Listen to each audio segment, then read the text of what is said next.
Hello. Alright, today, Blizzard build Ice Spikes.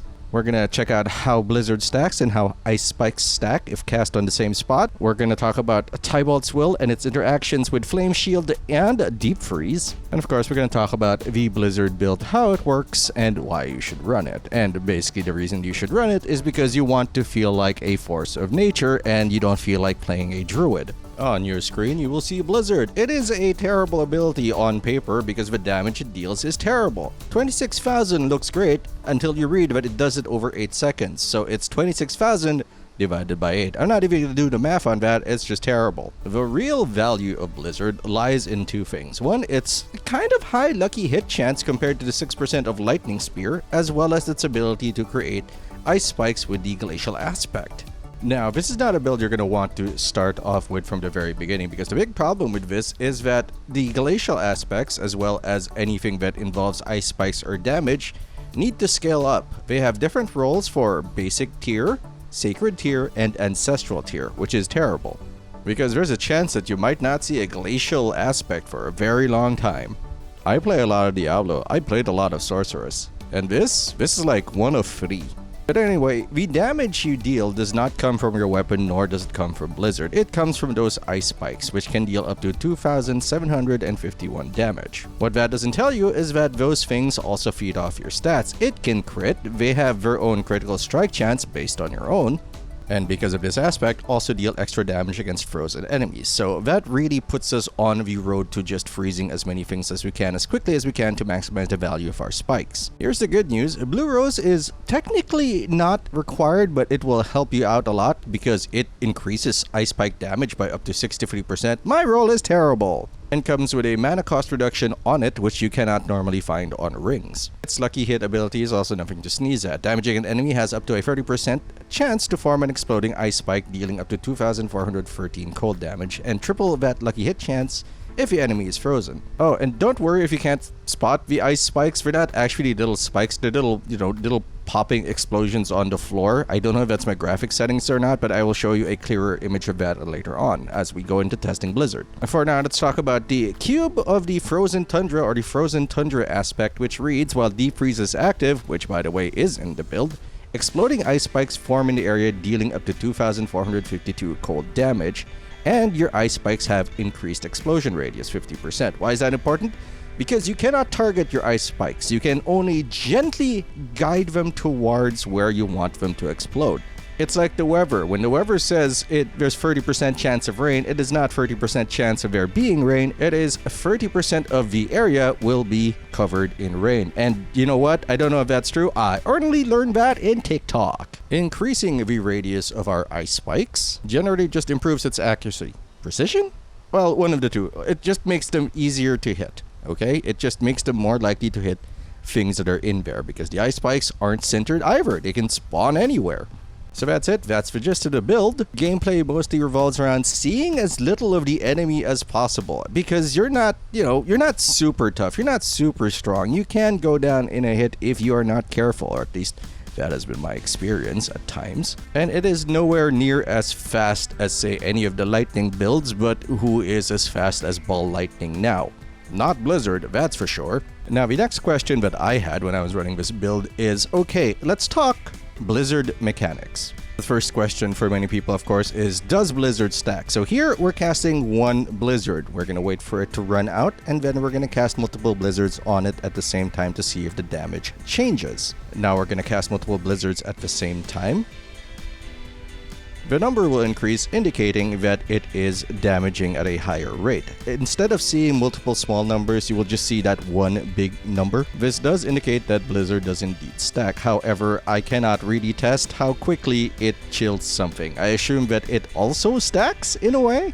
Now in this one, we're going to see how ice spikes form. You see those little circles, those little pops that appear? Those are ice spikes. They don't look like spikes, but every time you see a crit, because we jacked up our, ice spike crits, we're gonna see that they have hit the target. Now I'm gonna layer my blizzards on that single target and see how many numbers pop up. So now we see that there are way more numbers popping up, which indicates that stacking a blizzard in one area does increase your DPS, because there are more opportunities for ice spikes to form. Yay!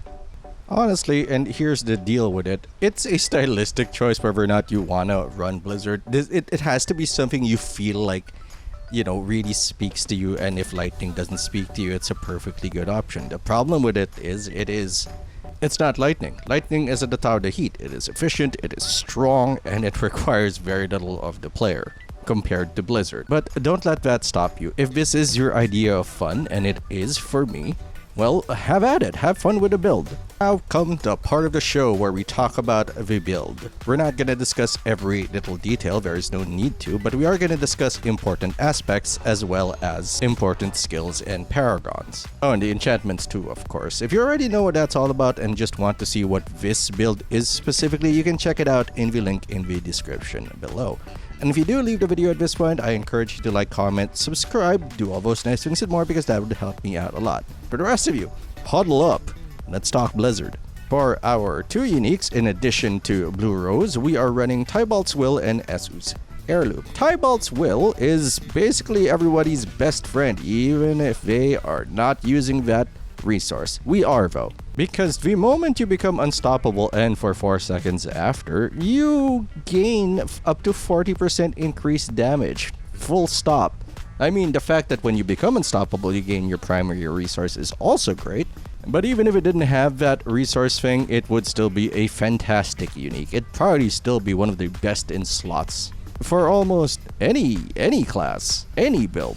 Well, now is a good time as any to discuss this, but just in case you were curious, the abilities Flame Shield and Deep Freeze do proc Tibault's Will. As you saw there, it filled up my bar when we used it, and now I'm going to use Flame Shield after emptying my bar to see if it gets filled up, and it does. Now there is a little thing you need to know about Tibault's Will, and it does say when you become unstoppable, gain 50 of your primary resource. You cannot become double unstoppable.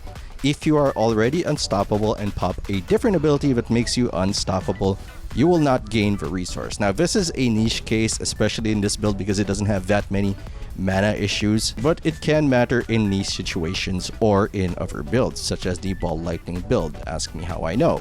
Anyway, we're also running Esu's Heirloom for the massive critical strike chance bonus, as well as loads of other good stuff, such as, 26% movement speed, extra movement speed after killing an elite, critical strike damage, which you will not find on boots normally, and mana cost reduction. It is perfect for us. We do not want Flicker Step, unfortunately, because 1, Deep Freeze's cooldown is already super duper low, and 2, Deep Freeze is there not as a protection skill, although you can use it as such. It is mostly there to 1, spam more icicles in a contained area and look cool, and 2, reset all your other cooldowns, which can be critical if you want to go fast or in a dangerous situation, such as in front of a boss. In addition to the classic disobedience, I'm also running the Snow Guards aspect, which reads, while within your own blizzard, which you're gonna be in a lot, and for 30 seconds after leaving it, you take up to 25% less damage. It is weird that they phrased it that way because it implies it's not damage reduction, but it basically counts as damage reduction, though I do not know how the calculations work specifically for Snow Guard. However, that is important. It is important enough for me to take off the Godslayer helm, which you can use if you are speed farming or you're not particularly interested in pushing nightmare dungeons, but my mind has been veering towards that lately. Just trust me on this. It high level nightmares hurt, man. Now you may be concerned about mana, and that's where the Prodigy's aspect comes into play. Whenever you use a cooldown, you gain up to 25 mana. Personally, I actually swapped this out. Largely because I didn't need it. I didn't need the mana. Even though I was spamming Blizzard, I was still regaining mana with this build, and I never found myself absurdly low on it. I could always do the Tibault thing and get my resource back anyway. However, if you find that your playstyle is forcing you to use more mana than I am, well, keep this. You have 2 options for replacements. One is the aspect of control, because I already have the Storm Swell as well as the conceited aspect on my other items, or the Frozen Wake. In addition to allowing your Ice Armor to leave Ice Spikes, which by the way, you have to move for those Ice Spikes to spawn, which is terrible, but whatever. It also deals the least amount of damage among the Ice Spike brothers. Or maybe I got a Sacred version. Anyway, it also adds chill to your ice spikes, which will allow you to freeze them, which will allow you to be more safe, because a frozen enemy is not an enemy that is hurting you unless it is pulsing fire at you, in which case, oh my god, please stop.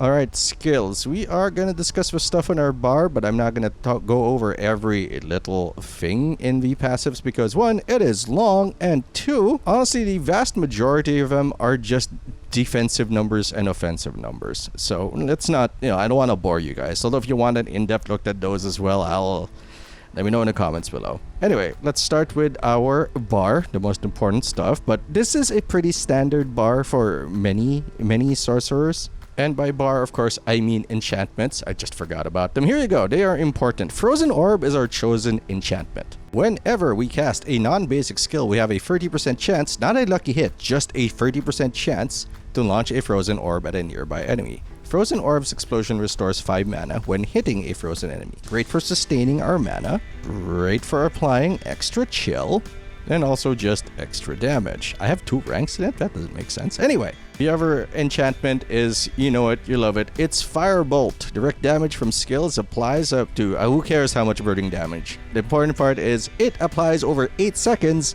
and it is burning damage, allowing us to proc off Flame Feeder and other burning related effects. Frost Nova slots in right at home here. We are taking the first node, killing enemies frozen by Frost Nova. Reduces its cooldown by 1 second up to 4 seconds per cast, which is great for spamming it and getting a lot of value off our Adept if you are running it. If you want, you can also take its third node, the one that gives you mana, because we have different ways of applying Vulnerable, and it's called Vampiric Powers. Now we're going to talk about these 3 in the same time because they all proc Tibault's Will, which is important for not only keeping your damage up, but managing your mana. Teleport is the ultimate safety tool, with a respectably low cooldown as well as a damage reduction proc. Deep Freeze is our super, our ultimate. It chills, it makes spikes, it also deals 17,000 damage, I guess, which can crit, I think. Oh, by the way, Blizzard can't crit. But we are using it for 2 reasons. 1, it gives us a barrier. 2, it is safety. And the third reason I can't count is because when Deep Freeze ends, whether it lasts the whole period of 4 seconds, or if you cancel it early, your non-ultimate cooldowns are reset, allowing you to spam more abilities. Flame Shield is our ultimate safety button because it makes us immune for 2 seconds. It also makes us go faster and heals us for our missing life. If you still find yourself with trouble with mana, you can opt for the other node, which reduces mana cost while Flame Shield is active. Personally, I did not find it necessary in this build. As I said, I'm not going to discuss all the passives, but I feel these 3 bear mentioning: Elemental Attunement, Precision Magic, and Frigid Breeze. All of them are lucky hit related. Precision Magic increasing our lucky hit chance by 15%. Not straight up, that's a multiplier, even though it says plus. It is not a plus. You multiply the value of your current lucky hit by 115 and that's your current lucky hit percentage. Anyway, Elemental Attunement gives us a chance at resetting the cooldown of one of our defensive skills, of which we have 3. And Frigid Breeze gives us a lucky hit. Cold damage against vulnerable enemies, of which there are plenty, has a 20% chance to generate 10 mana, which seems like a small thing, but there is no cooldown on this. Now, the only reason I'm even looking at these abilities in a respectable manner is because Blizzard does have a respectable lucky hit chance. Thus, we are not looking at the range of 3 to 5% procs, we're looking at more of the 13% chance to hit. That's the reason why Elemental Attunement is at 1, because 1, it requires a critical strike as well as a lucky hit. Adding 2 points to it is rarely gonna matter in the long run, and you're all about, quantity over quality when it comes to lucky hits. What are you, a rogue? Rogues have quality. Or at least a lot of stuff that increases lucky hit chance. Anyway, again, for the rest of the skills, take a look at the link in the description below.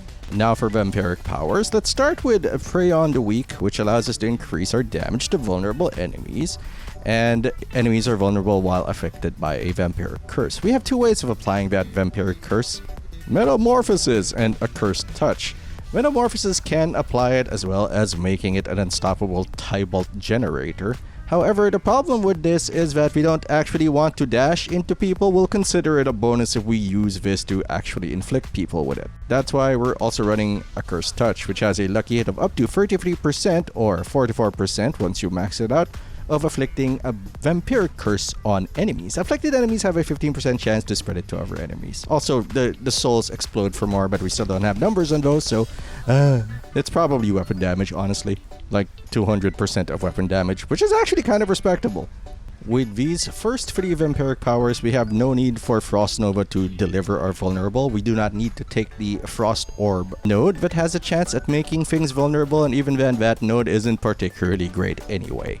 Our last 2 Vampiric Powers are Anticipation and Domination. One reduces the cooldown of our ultimate skills, and the other one lets us hurt people more if they are stunned, immobilized, frozen, or feared. Also, it can instantly kill someone that is injured and not an elite. If you feel you do not need the Domination ability, or any of these abilities for that matter, you can elect to have more defensive Vampiric Powers, but this works very well. You're not supposed to be fighting up close and personal anyway. Don't look at the screen. I know what I'm doing. It's do as I say and not as I do. You're supposed to be laid back. Be a force of nature. Have you ever seen a storm walk up to your house and punch you in the face? I thought not. It just sends the wind and the rains at you. It is never there in person. And now for Paragons, and as always, nothing really. there's no legendary Paragon node we want, because none of them are good enough. Among other things, which are also in the link in the description below leading to the full build, these are the things I want to discuss in terms of Paragon Glyphs. It is Stalagmite. Remember, if it is Stalactite, it is on the ceiling for C, and if it is Stalagmite, it is on the ground because it is Stalag G, ground. Anyway, Stalagmite is there to just increase our critical strike chance with ice spikes, and they do get our critical strike chance, much like a lot of things that you spawn, such as, say, grenades on the rogue. Seeing as it is our, our primary damage dealer, if not our only real damage dealer, we probably want that to be as efficient as possible. Up next is Adept. Mastery skills have 20% increased area, which is great for your blizzards. And Reinforced, which gives us damage reduction while we have an active barrier. Alright, okay, that's it. Any questions? Leave them in the comments below and I will get back to you. Anyway, thanks for watching. Hope you enjoyed it. If you did, like, comment, subscribe. Ring that bell, do all those nice things and more, because they would help me out a lot. And I really also want to see you on twitch.tv/PatinatorTV. I rarely play Diablo there because it's mostly grinding and, maybe talking with you guys. But currently, as of November 1, my current obsession is city skylines. My city is very ugly, but I love it. It is a good child. Anyway, I don't think I missed anything. So, here we go. I am Patinator. I will see you later.